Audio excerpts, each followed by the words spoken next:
Pera o Puri by Pastor Ed Lapis. This audio version was recorded live at Day by Day Ministries and published by Church Strengthening Ministry Incorporated, CSM Audiobook. Hear the truth while on the move.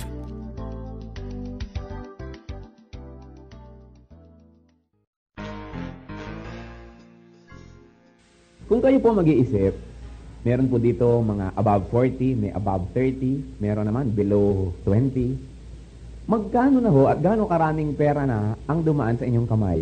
Mula nung kayo ay hihingi-hingi ng 5 o isang pera, depende kung anong period yan, nung kayo ay bata pa. Pakaisip-isipin nga kung meron kayong ideya kung magkano ng pera ang dumaan sa inyong kamay. Siguro napakarami na. Ang dami na. You know, money is a very important matter. Kung isipin nyo, since childhood, mula pa pagkabata hanggang ngayon, lagi siguro kayo may kasamang pera.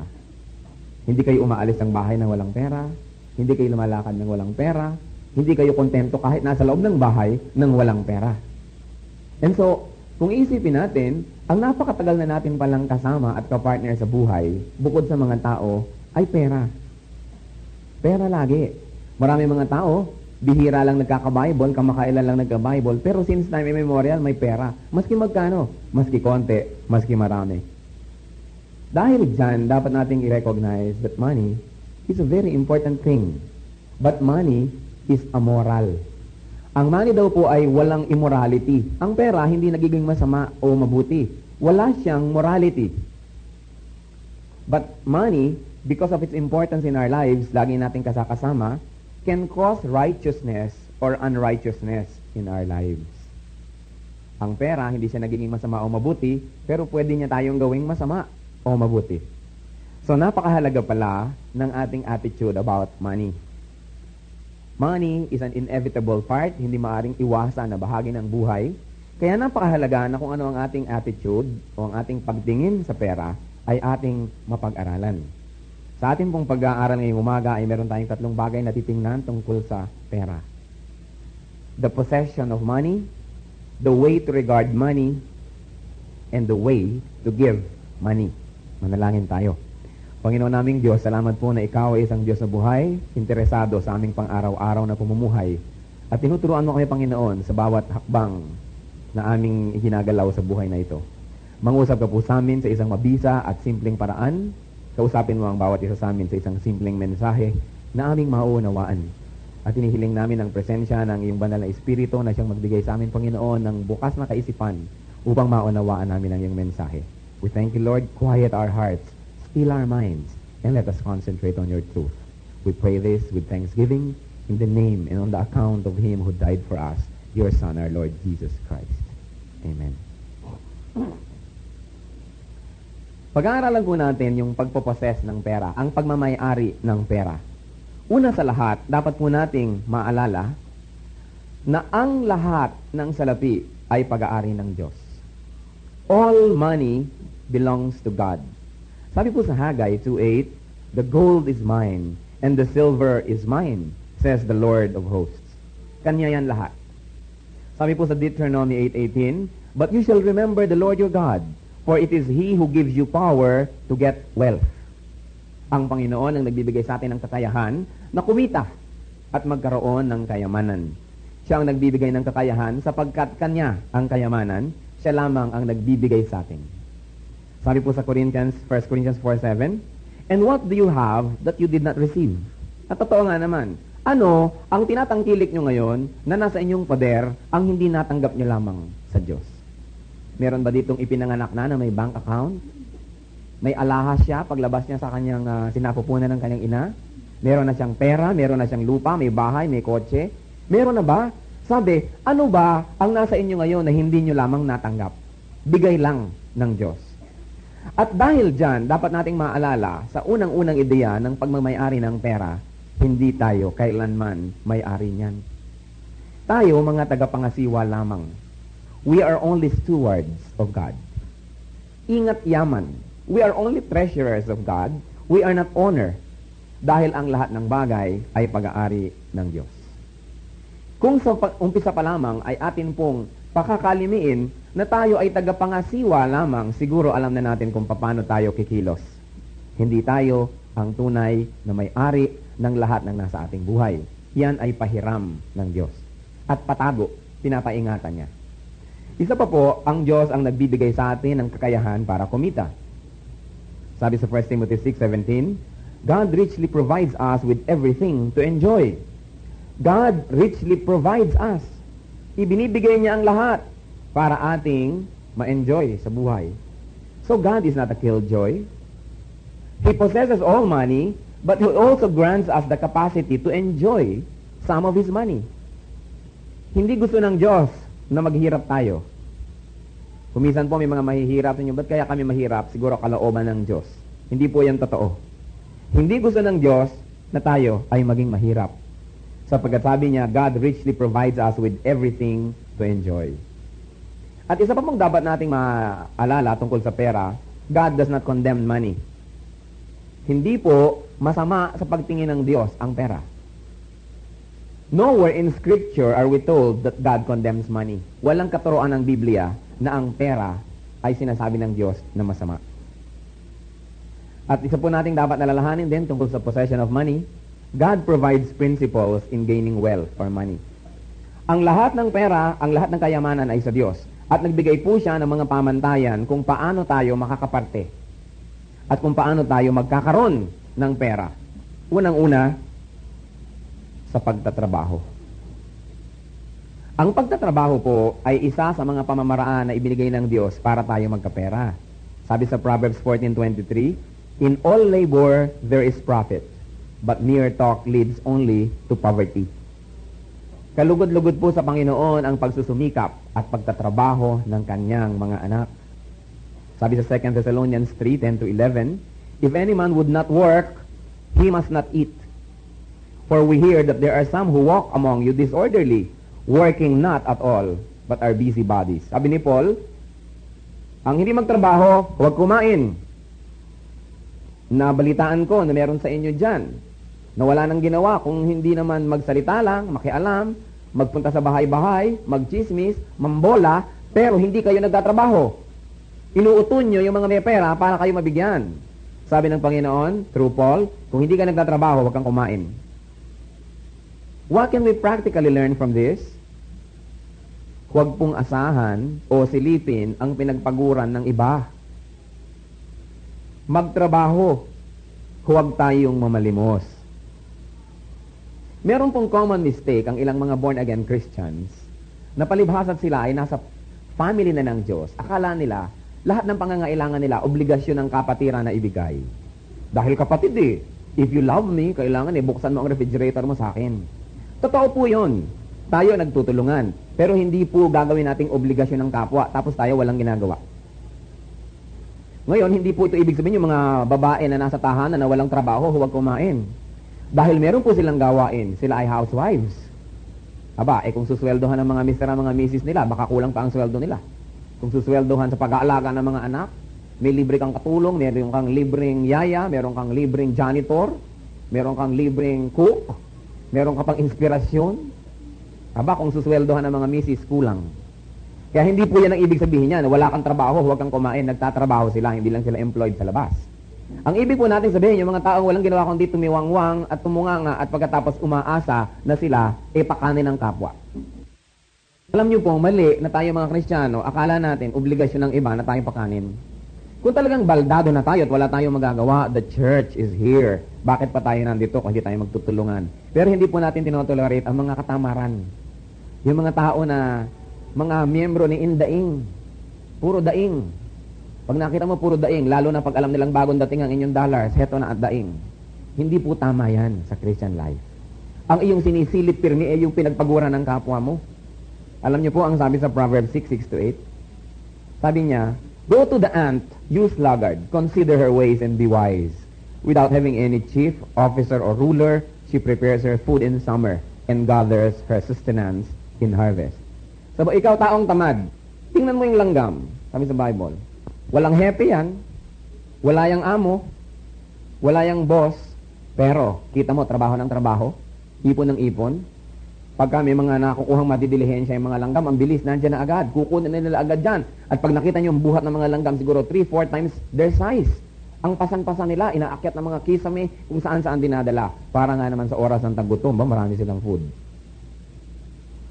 Yung langgam, sabi niya ganun, langgam lang yan, marunong magtrabaho, ikaw pa tao. God knows that you need money. And He provides money through work. Sana umuulan ng pera. Hindi naman. Pagtitipid, to save. Sabi po sa Proverbs 21:20, there is precious treasure and oil in the dwelling of the wise, but a foolish man swallows it all up. Yun daw pong taong matalino, nag-iimpok. Ang taong hangal, nilalamon niya daw lahat agad. Pag dumating sa kanya, ang biyaya, nilulunok niya lahat. He swallows it at once. Ang Living Bible, mas maganda po ang rendition. Sabi, the wise man saves for the future, but the foolish man spends whatever he gets. Meron po mga tao, ang kanilang pilosopiya sa buhay, tiis na ba sa wala ay tiis pa sa meron? Nagtiis na kami nung wala, ngayong meron, tiis pa rin ba? Kailangan medyo makabawi. Talagang pirming laman ng SM City. Ubos-ubos biyaya, sabi nga, bukas nakatunganga. At alam niyo po, nakakalungkot. Nakakalungkot. Dahil alam niyo, marami akong personal alam. Mga kapatiran natin, ang tagal-tagal kumikita ng dollars. Patapos matawala ng trabaho, 1-2 buwan lang, wala na ni ano. Paano? Galit na galit sa pera habang kumikita. Hindi pa nga dumarating ang dolyar, nakapangako na kung kani-kaninong mga Bombay na may mga hinuhulugan, mga payong, mga hikaw, kung ano-ano. Kaya tuloy, pag uwi ni lalaki o ni babae, kung sino man ang nagtrabaho, bigong-bigo, away ang kakalabasan. Hahanapan ng savings, walang maipakita. Ang maipapakita lang isang silyang butas. Ayan, ang napundar. Paano pagdating ng pera, galit na galit sa pera? Gasta dito, gasta doon, gasta dito. Ninang ng lahat ng kasal. So, anong nangyayari? Lahat ng birthday kay liit-liit na batang wala pang malay, talaga na may mga lobo pa. Hindi po masama mag-celebrate. Pero ang sabi sa Bible, save. Save. Mag-a-allocate kayo, ito, pang-granansya naming pamilya, pang-enjoy. Pero dapat may pang-save. Sabi sa Bible, there is precious treasure and oil in the dwelling of the wise, but a foolish man swallows it all up. Gusto ng Panginoon, meron tayong savings. Gusto niya, may savings tayo. Siguro, chinecheck ng Panginoon lagi. Patingin nga ng libreta, huwag niyo pong ilalagay sa kahulang ng tokador. Pagdating ng inyong tiya na iyakan kayong konti, labas ang pera. Napakadaling lumabas pag ang pera nasa bahay. Napakadali. Kailangan merong tayong savings. Ang problema sa iba, ang kanilang laging sinisilip, yung savings ng iba. Naku, malaki lang naiipon yan.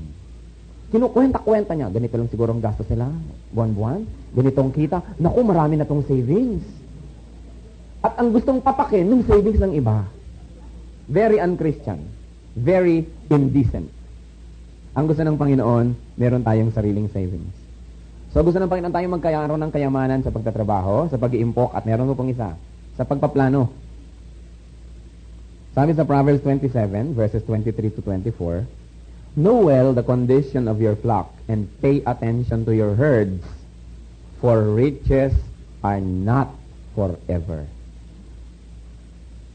Sabi nila, diamonds are forever. Yes. Pero yung diamond mo, hindi forever nasa iyo. Kuminsan nagpupunta, kay Antonio Tambunting, sa ahensya sa Buwana, o sa La Marquez sa pawn shop. Sabi sa Bible, you need to know where you are financially. Kailangan binabantayan mo ang standing mo. May plano. Hindi, ay naku, bahala na si Lord. Hindi ganon. Kailangan nagpa-planning tayo. Live according to budget and plan. Marami po sa inyo, ang inyong mga mahal sa buhay, nagtatrabaho sa ibang bansa. Kailangan magplano kayo, 2 taong ka ba dyan, darling, o 4 years, ganitong kikitain mo buwan-buwan, ganito dapat ang masave natin para pag umuwi ka, at least nabili na natin ang Rustans. Meron kayo kahit maliit na negosyo. May plano. Mahirap ang walang plano. Pagdating ng pera, gasos ng gasos, mamaya umuwi na si Mister, wala na naman. Wala pang 2 buwan ang alahas ni Mrs. ay isa-isa nang nawawala. Dahil walang planning. Kailangan may plano. And live according to your plan. Alam niyo po ang number 1 mabilis sumira ng plano? Ang mga kamag-anak. Hindi ho ba? Kasi ganun sila, tinitingnan nila yung naiipon nyo. Pero kailangan gumawa kayo ng plano and stick to your plan. Sabi sa Proverbs 24, 3-4, any enterprise is built by wise planning. It becomes strong through common sense and profits wonderfully by keeping abreast of the facts. Kailangan naglilibro kayo. May accounting, alam natin kung saan nagpupunta ang ating mga salapi. Kailangan magplano. Hindi pwedeng bahala na ang Diyos. Ang problema po sa atin, ang hilig-hilig nating pumasok sa gusot at inaasahan natin ang Diyos ang magbibigay ng lusot. Lagi nating ipinapasubo ang Diyos na sagipin tayo sa mga gusot na tayo naman ang may kagagawan. Hindi po niya yun gagawin. Sabi niya, gusto niyong lumuwag-luwag, magtrabaho, mag-impok, magplano. Huwag yung para kayong mga lasing dyan, na galit sa pera, gastos dito, gastos doon. Pagkatapos, pag wala na kayo, dadasal-dasal kayo, ngangawa-ngawa kayo sa Diyos. Dahil in the first place, hindi nagpa-plan. May isa pa pong bagay na dapat nating alalahanin tungkol sa salapi. Ayaw po ng Diyos ang taong palautang. Ang Kristiyano hindi palautang. Sabi sa Romans 13:8, owe no man anything but to love one another. Huwag kayong mangungutang sa tao except love. Okay lang, tumanggap kayo ng utang na love. Yung binibigyan kayo ng love, utang yun. Bayad kayo ng bayad, love din. Hindi po ibig sabihin niya na 100% huwag mangutang. Pero ibig sabihin, huwag niyong ugaliin, kayo'y utangera. May mga taong ganyan, at napakarami po nating kapatid na kulang na lamang lumuha dito ng balde-balde. Sapagkat meron sila halimbawang asawa o anak o kaya inana, ang hilig mangutang. At ang ipinagmamalaki, nasa Saudi ang anak ko, asawa ko, kayang-kaya kang bayaran yan. At pati po tayong mga Christians, hindi po gusto ng Panginoon na utang tayo ng utang. Dahil po, sabi sa Proverbs 22:7, the borrower is servant to the lender. Ang nangungutang, nagiging alila ng inuutangan. Natural. Kahit napapangitan ka doon sa inuutangan mo, ang ganda naman ng hairstyle mo ngayon. Kahit ang mga anak ay maldito, ang babait ng anak mo, ang cute. Kasi nangungutang ka eh. Kaya ang taong palautang, parang pardon the language, parang aso. Bubuntot-buntot, bobola-bola, didila-dila. Paano? Nangungutang. Walang dignidad. Kuminsan tuloy, disagree ka na sa kanya, agree ka pa rin. Paano nga may utang ka? Nawawalan tayo ng stand sa buhay. Sabi sa 1 Corinthians 7:23, you were bought with a price. Be not servants of men. Hindi ibig sabihin, huwag na tayo magpakatulong o mamasukan. Pag namamasukan tayo, nagtatrabaho, iba yun. Ang ibig sabihin, huwag tayong maging alipin ng iba dahil may utang tayo sa kanila. Dapat tayo sa Diyos lang naglilingkod. Kung may utang ka sa isang tao, gumagawa siya ng mali, kaya mo bang i-rebuke? O kahit hindi ka utang, lagi ka kasing inililibre. Lagi kang dinadala kung saan-saan, libre ka ng libre, nawawalan ka ng boses magsalita. Napakahirap. Pagka tayo financially dependent on people, they can throw anything at our face and we have no choice but to smile. Kaya kahit tayo mahirap, kahit wala tayong suot na bagong damit, kahit hindi ka nakakakain sa Jollibee, kung ililibre ka lang lagi at ikaw naman parang bubuntot-buntot, huwag na lang. Magkaroon tayo ng dignity. Hindi pride. Paggalang sa sarili. Marami sa atin, mag-enjoy lang sa buhay, ipagbibili na natin ang ating karangalan. Ayaw yan ng Panginoon. God doesn't want us to be borrowers as a habit. Hindi naman yung mga kumisan, kailangan, iba yun. At ayaw din ng Diyos, isa pa, na tayo ay nagpapautang. Ayaw ng Diyos na tayo ay maging lending institutions. Sabi ganoon, anong gagawin natin pag may kapatid na ito at may kailangan? Una, pagka nanghihiram, batikusin ninyo kung talagang yung pagdadala niya ng pera ay kailangan. Right nyo yun. Hindi yung para kang, bigay dito, bigay doon, bigay dyan.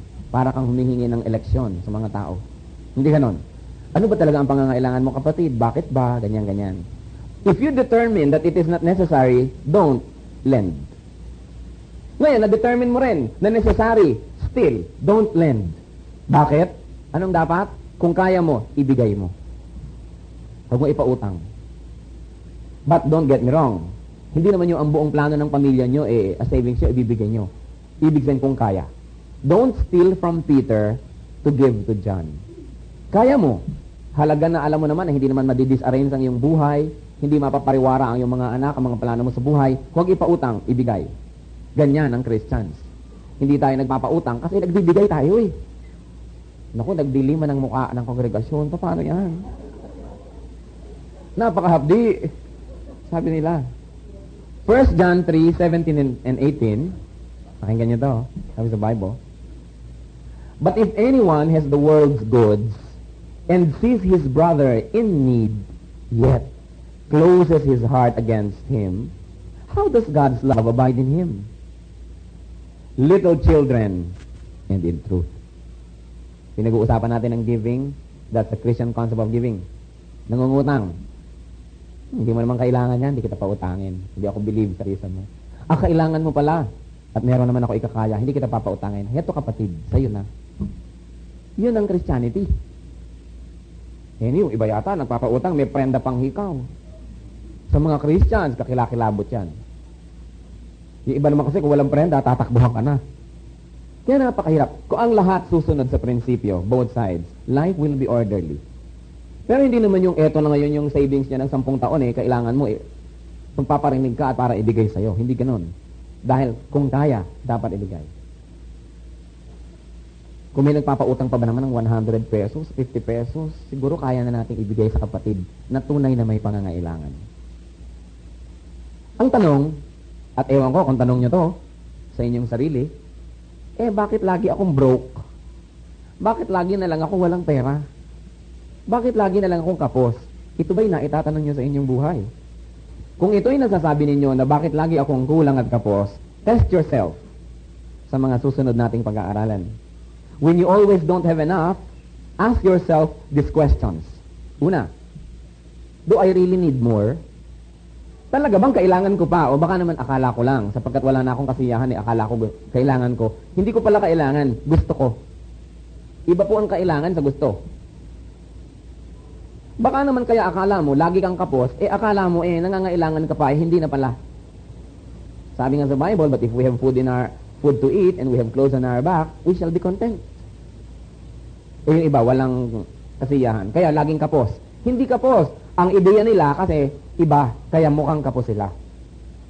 Isang tanong yan. Meron pa pong isa. Is God testing my faith? Talagang kailangan ko, pero wala. Baka naman sinusubok ako ng Panginoon sa panahon na ito. Isang tanong yon. Meron pa po.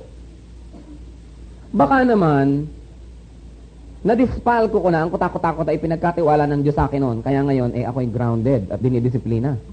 Baka ako'y naging walang kwentang ingat yaman, kaya heto ngayon ang nangyari, nagbabayad ako. Hindi pala to trial, palo, sapagkat naging hindi maingat. So, isa yan. O kaya, isa pa nating maaaring itanong kung tayo'y laging nasasabi nating kapos. Baka naman, meron akong mga hindi sinunod na utos ng Diyos. Maybe I have violated biblical principles, that's why I'm always kapos. At isa dito, baka naman ako isaksakan ng kuripot. Alam niyo sabi sa Proverbs 11:24, there is one who scatters, yet increases all the more. And there is one who withholds what is justly due, but it results only in want. Meron daw pong habang nagsasabog ay lalong nakakaipon. At meron namang habang pagkasikip-sikip at ipon ng ipon ay lalong nawawalan. Dahil ayaw po ng Diyos na tayo nagbibingi-bingihan sa pangangailangan ng iba. Baka naman tayo napakakunat. Makunat pa sa belekoy na nanggaling sa Chinatown. Kaya tuloy, laging kapos kasi ayaw ng Diyos na makunat. Ayaw din ng Diyos ng bulagsak. Don't get me wrong, na hagis kayo ng hagis. Pero yung alam mong pangangailangan ng tao, tamang bigyan, nagbibigay tayo. Sabi sa Bible, merong nagkakalat na lalo pang nag-iipon. You keep only what you give away. In the correct way. So, isa pong paraan. Kakuriputan, baka yan. Meron naman, baka yung hastiness. Yung sobrang impulse buyer. Sabi po sa Proverbs 21:5, but everyone who is hasty comes surely to poverty. Hindi na nag-iisip. Nakita lang, ay bibiling ko to. Naisipan, ay bibiling ko yan. Bili ng bili. Pag daw po ganun, you will end up poor. Baka tayo naging ganyan. Kaya tayo kapos ngayon. Meron pa, matigas ang ulo. Walang disiplina sa spiritual life. Sabi sa Proverbs 13:18, poverty and shame will come to him who neglects discipline. Tandaan nyo, ang karukhaan at kahihiyan ay darating sa kanya na hindi nagdidisiplina. At isa pa po, baka naman kaya tayo wala at kapos, tayo'y tamad. Sabi sa Proverbs 20:13, do not love sleep, or you will become poor. Open your eyes, and you will be satisfied with food. Yung laging tulog, laging tatamad-tamad. Alam niyo po sa ating bayan, imposible tayong magutom kung tayo masipag. Imposible. Maglaba-laba ka lang kung kani-kanino, mag-manicure, magtinda ka lang maski mga yata tuka ng manok ngayon na ititinda na sa mga lansangan. So, hindi tayo pwedeng mazero ng pagkakakitaan kung tayo'y masipag. Alam niyo maraming nagugutom kasi tamad at proud. Ayaw makita ng kapwa na siya nagpapasada ng tricycle. Ayaw makita ng kapwa na siya nagtitinda ng mais doon sa kanto. So, umaasa na lang pautang-utang sa kapwa. Nagiging pabigat, mas kahiyahiya. Ang katamaran ay isang napakalaking kasalanan. Meron naman baka kapos dahil sobrang nagpasasa. Sabi sa Proverbs 23:21, for the heavy drinker and the glutton will come to poverty. Ang sobra daw pong masisiba at sobrang mapalainom at sobrang mag-enjoy sa buhay, magiging mahirap. Meron pa po na isang dahilan kung bakit may mga taong kapos, mapag-isip ng masama. Sabi sa Proverbs 28:19, he who tills his land will have plenty of food, but he who follows empty pursuits will have plenty of poverty. Yung kung ano-anong intriga ang ginagawa sa kapwa, paano ko kaya pababagsakin yung tindahan sa kabilang kanto para itong tindahan ko ang matira, yung nag-iisip ng kung ano-anong foul play, mga gimmick, yan daw po end up poor. Huwag tayong maging destructive sa kapwa. So, kung may nagtatanong sa atin, bakit ako laging kapos? Kahit gaano karaking kitain ko, kulang at kulang. Alalahanin natin yung mga principles na pinag-aralan natin. Alalahanin natin, baka naman hindi mo tunay na kailangan, akala mo lang. Baka naman tinetest ka ng Panginoon ngayon. Or you have misused already what God gave you. Or you are violating biblical principles. O kaya mahilig ka na mag-isip ng ikakasama ng kapwa. Now, how do we regard money? Ano ang ating magiging ngayong reaksyon at pagtrato sa pera? Una, pinag-iingat tayo ng Bible sa pagmamahal sa pera. The desire is never satisfied. Sabi po sa Ecclesiastes 5:10-11, he who loves money will not be satisfied with money. When good things increase, those who consume them will also increase. So what is the advantage to their owners except to look on? Sabi, pag mahal mong pera, hindi ka kahit kailan sasaya. Kasi habang dumadami ang pera, dumadami lang ang gagastusin mo. At wala kang napala, actually, kundi panoorin ang pera na dumating at dumaan, pero wala ka pa rin. Kung talagang mukhang pera ka, at lahat ng perang dumadaan sa buhay mo ay gastos ka ng gastos, kahit gano'ng kalaki ang ibigay sa iyo, kulang. Nung una, kumikita ka lang ng 20 pesos isang araw, kulang. Ngayon, kumikita ka na halimbawa ng 5,000 a month, kulang. May kumikita dyan ng 100,000 a month, kulang. Nakakahiya na yan sa Diyos. Hindi na kulang yan, sobra ka na. Kaya sabi, lagi na lamang. Habang dumadami ang pera, dumadami ng pinagkakagastusan. Kaya wala pa rin. Binibigyan tayo ng pagkakataon ng Diyos na makapag-ipon. At saka the desire for money, tatandaan natin, leads to more evil. 1 Timothy 6:10, for the love of money is the root of all evils. Ang pag-ibig sa salapi, ang ugat ng lahat ng kasamaan. Bakit? Kasi kung ano-ano nang ginagawa natin para lang magkapera. The desire lacks contentment. Ang isang tao na ang pera ang kanyang iibigin kahit kailan hindi siya masisiyahan. Sabi sa 1 Timothy 6:6-7, there is great gain in godliness with contentment, for we brought nothing into the world, and we cannot take anything out of the world. Totoo nga naman, wala tayong dinala papasok sa mundo. Pag alis natin, wala rin tayong nadalhin. Kaya huwag masyadong puro yan ang lagi nating isipin. 1 Timothy 6:9, but those who desire to be rich fall into a temptation, into a trap, into many senseless and hurtful desires that plunge men into ruin and destruction. Napakaganda. Ang nagnanasa daw po ng masidhi na yumaman ay nahuhulog lang sa isang patibong. Sa isang walang kabalbalan at walang kabagay-bagay na mga nakakasakit sa kanyang mga sarili niyang pagnanasa na nagbubulid sa mga tao sa kapahamakan.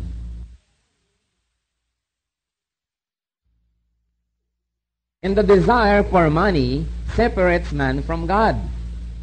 Pag tayo, puro pera ang laman ng isip, nahihiwalay tayo sa Diyos. Totoo yun. Kasi sabi sa Matthew 6:24, the Lord said, "You cannot serve God and money." What are the consequences of loving money? Ano po talaga? Saan nauuwi yan pagka ang pera ay sobrang nating minahal? Una, we forget God. Hindi ka na pwedeng mag-aral ng Bible kasi yung mga napag-aaralan mo doon, labag doon sa ginagawa mo sa negosyo mo, sa trabaho mo. So, forget God. Foul play na lang muna. Hindi ka malang makita sa mga Bible study, puro pera kasi inaatupag mo. Pwede ka magturo sa Sunday school, hindi ka makapagturo kasi wala kang time mag-prepare kasi puro pera na naman ang inaatupag. Totoo ho yan. The consequences of loving money, first, we forget God. Second, pag sobrang sa pera tayo umaasa at nagmamahal, we stop relying on God. Tumitigil na tayo na sa Diyos umasa. Sabi sa Job 31:24-25, if I have put my trust in money, if my happiness depends on wealth, it would mean that I denied the God of heaven. Sabi ni Job. Kung iaasa ko sa pera ang aking kaligayahan at ang pagtitiwala ko para sa aking kabutihan ay nasa pera na, ang dami ko ng pera, secure na ako. Sabing ganon, ibig sabihin, hindi na ako nagtitiwala sa Diyos. Ang pinagtitiwalaan ko na lang, yung pera kong inipon. Sasabihin ko, ay, secure na ako. Bakit? Kasi ang dami ko ng pera. Our security now lies on money, not on God. Sabi sa Proverbs 11:28, trust in your money and down you go. Trust in God and flourish as a tree. Another consequence of loving money, we become proud. Sabi sa Proverbs 28:11, rich men are conceited. Hindi po lagi, may exemption. Pero gipitin mo yan, pag talagang nagipit na rin at nagalit, lalabas na rin ang pride. Sapagkat ang may pera, nagiging proud. Siguro tayo, binibigyan ng Diyos ng konting pera lang. Dahil alam niya, pag marami tayong pera, naku, proud siguro talaga. Mga talagang hindi na siguro tayo pwedeng punahin ng kapwa at akala mo kaya mong bilhin ang lahat ng tao. Another consequence of loving money, if you love money, you rob God. Ninanakawan ng Diyos pag masyadong mapagmahal sa pera. Sabi sa Malakay 3:8, will man rob God? Yet, you are robbing me. Sabi ng Diyos, ninanakawan niyo ako lahat kayo sa inyong mga tithes and offerings. Bakit niyo ako nakukuhang nakawan? Isa lang ang dahilan. Kasi mas mahal niyo ang pera kaysa sa akin. Pera sa akin galing, ibinigay ko sa inyo, dinadaya niyo ngayon ako. Kaya sabi, will man rob God? And yet, sabi ng Diyos, you are robbing me, the whole nation of you. Ninanakawan natin ang Diyos. At hindi lang ang Diyos, loving money also leads to robbing others. Ninanakawan ng kapwa. Either directly pag nanakaw, o kaya yung dapat mo ibigay sa kanya, charity, hindi mo ibinigay para mo rin siyang ninakawan nun. O kaya empleyado mo, ang liit-liit ng sweldo, tinitikis mong lahat, at ikaw nagpapasasa. Ninanakawan mo sila. Dahil lahat dapat na nagtatrabaho, nag-e-enjoy. Yan ang pinagtatrabahuhan. Ano't ikaw na lang nag-enjoy, sila hindi na. When we love money, we rob other men. So the whole issue about money, brothers and sisters, is that of attitude. Ang ating attitude. Ano ang wrong attitude? To love money. Anong right attitude? Yung magsasabihin natin, lahat ng kayamanan ay sa Diyos. Ako'y tagapag-ingat lamang, dapat dumagay ako sa tama kong kalagyan. Huwag kong gamitin lahat sa aking sarili itong ibinigay sa akin dahil ito ay pinapatago lang. Dapat ibalik sa Panginoon at itulong sa mga nangangailangan. Sapagkat ito hindi akin, dapat I will glorify God with this money. Now, how do we give money? We give money as stewards of God. Walang panghihinayang, walang pangungupit dahil hindi atin. Sabi sa 1 Corinthians 4:2, it is required in stewards that a man be found faithful. Kailangan matapat. Tinanong ko kayo kanina, pati sarili ko, gaano karami ng pera ang dumaan sa ating kamay mula nung araw na tayo binigyan ng 5 o isang pera? Nasaan na lahat yan? Where did your money go? How did it go? Nasaan na? Pwede ba nating tayong humarap ngayon sa Diyos? Lord, lahat ng nabigay mo sa akin mula noon na ako'y natutong magmahal sa pera. Heto, I am very glad to tell you na eto ang pinuntahan. O tayo kaya ay mahihiya. Alam niyo, one of these days, we're going to account. Hahanapin ng Diyos, anong ginawa mo sa lahat ng binigay ko sa'yo? Nasaan na? Hindi ko naman talaga sa'yo yan pinapatago ko lang. Na pwede ka mag-benefit kasi ikaw ang may hawak, but it is mine. How are we to give? We are to give in response to need.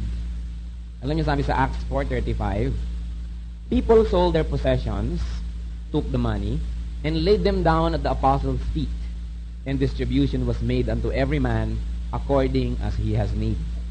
Ang first century Christians, pag may mga pangangailangan, at alam nyo kasi noon sa Jerusalem, hindi ito required. Ito ginawa nila. Magandang example, pero hindi required. Ang lahat na naging Christian na nagpunta sa Jerusalem, ayaw nang umalis sa Jerusalem dahil una, nandun lang ang Christianity. So ang nangyari sa Jerusalem, naging overpopulated. Ang lahat ng mga Christians na taga roon, may mga nakatira na sa kanila, may mga pakain na sila, at na-strain ang resources ng church. Alam niyo yung ginagawa ng iba, pagka sobra na ang pangangailangan ng iba, heto, ibebenta nila ang kanilang lupa, ibibigay nila sa apostles. And the apostles distribute the money according to the need of the people. Napakagandang example of love. Remember, it is not required, but it was exemplified. Magandang example. So we give according to need. Alam nyo, meron tayong namamatayan ng mga kapatid na medyo malaki ang ibinibigay natin. Kasi alam natin na kapos sila. Meron naman na nagbibigay tayo, token love gift, kasi alam natin na meron naman silang ikakaya ng konti. So ang ating pagbibigay, according to need, hindi yung policy. Pag namatayan, 50 pesos. Pag ganito, hindi. Hindi tayo makakain. We give according to need of the people.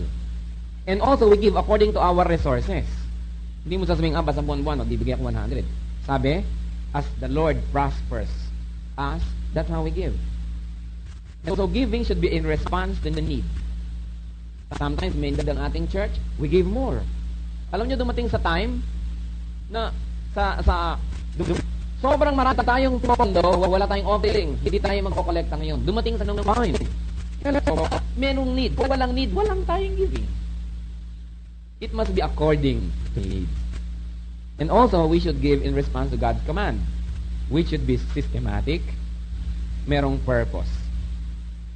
Sabi sa 2 Corinthians 9:7, each man must do as he has made up his mind, not reluctantly or under compulsion, for God loves a cheerful giver. Huwag na lang daw yung kung pandabog-dabog ka lang at ayaw mo rin.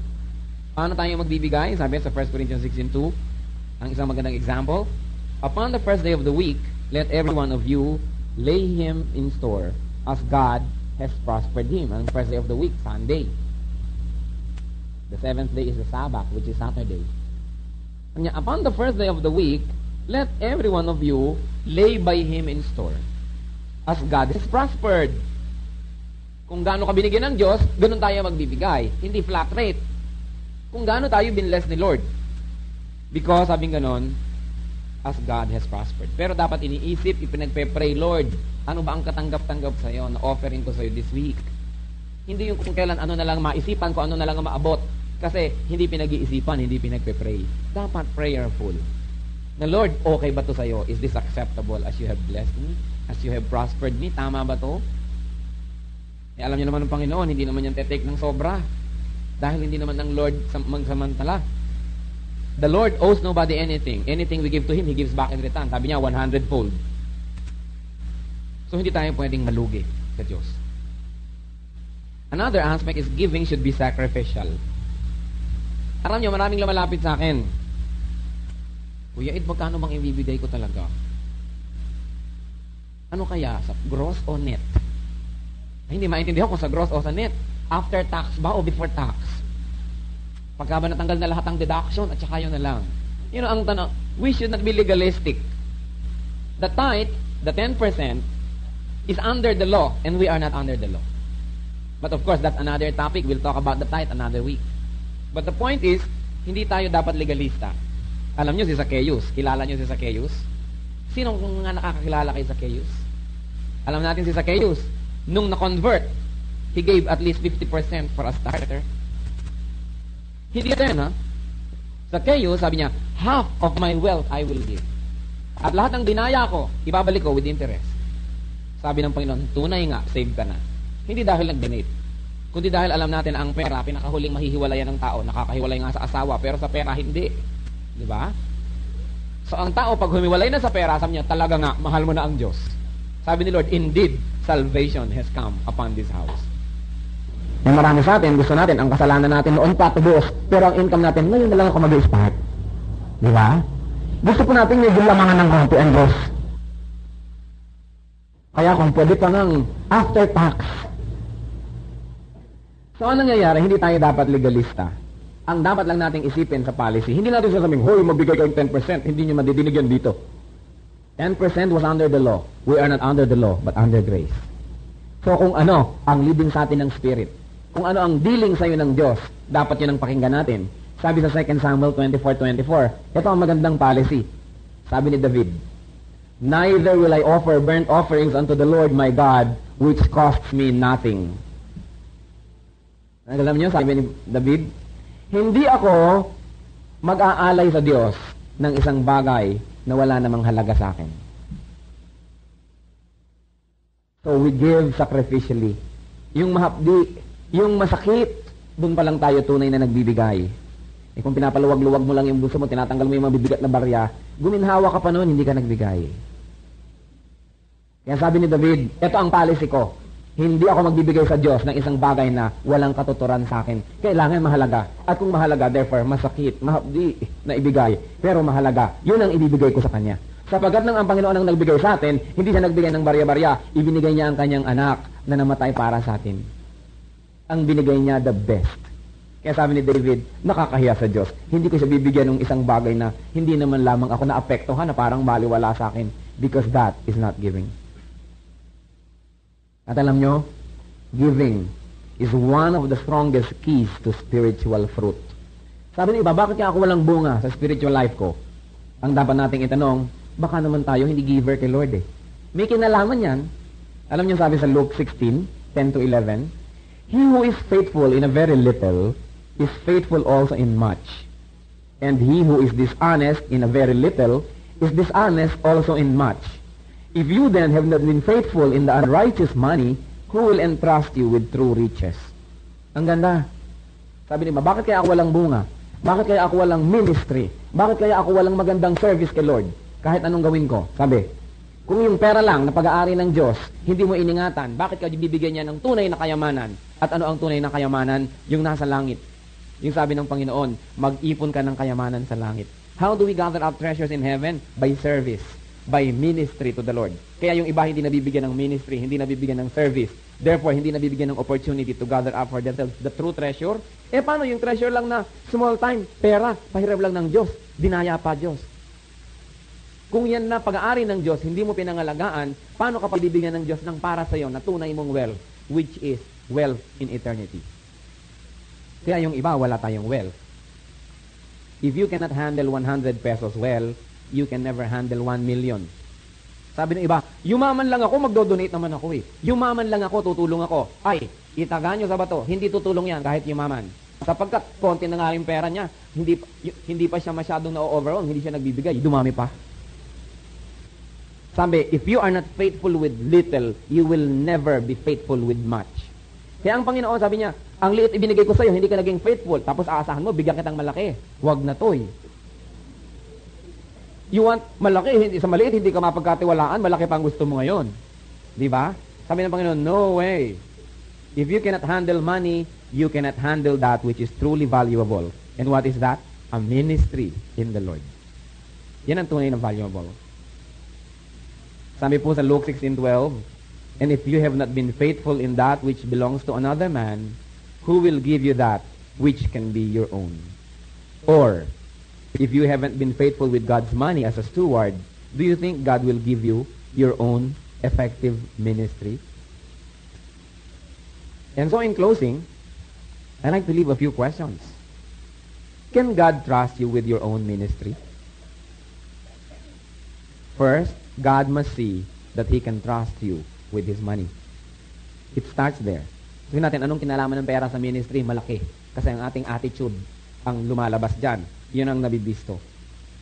How much money have you already wasted in your life? Have you spent selfishly? Kung meron tayong realization, what will you do with your present and future stewardship? The Lord is watching. Lahat tayo, tinitingnan niya. At siguro lahat tayo kung titimbangin, kulang. Tayo panadali ang tumayo at tayo manalangin sa Panginoon. Alalahanin natin ang mga katotohanan na ito na may kinalaman sa pagtatapat sa Kanya as steward. Panginoon, salamat po sa iyong pangungusap sa aming puso. Hinihiling namin, Panginoon, na kung ano paman ang magiging namin makasarili, kasakiman sa aming puso. Self-preservation, Lord, na sobra. Ikaw, Panginoon, magpatawad sa amin at turuan mo kami na sa iyo magtiwala. Turuan mo kami to be generous to your church and to your people because whatever you have given us is yours. Teach us not to be selfish. Huwag naming solohin, Lord, ang ipinahihiram mo sa amin. Pagpalain mo po ang mga commitment ng aming hearts. Teach us to obey you. Teach us to be selfless so that we can receive the true blessing, and that is wealth in heaven. This we pray with thanksgiving in the name of your Son, whom you unselfishly gave to us, the Lord Jesus Christ. Amen.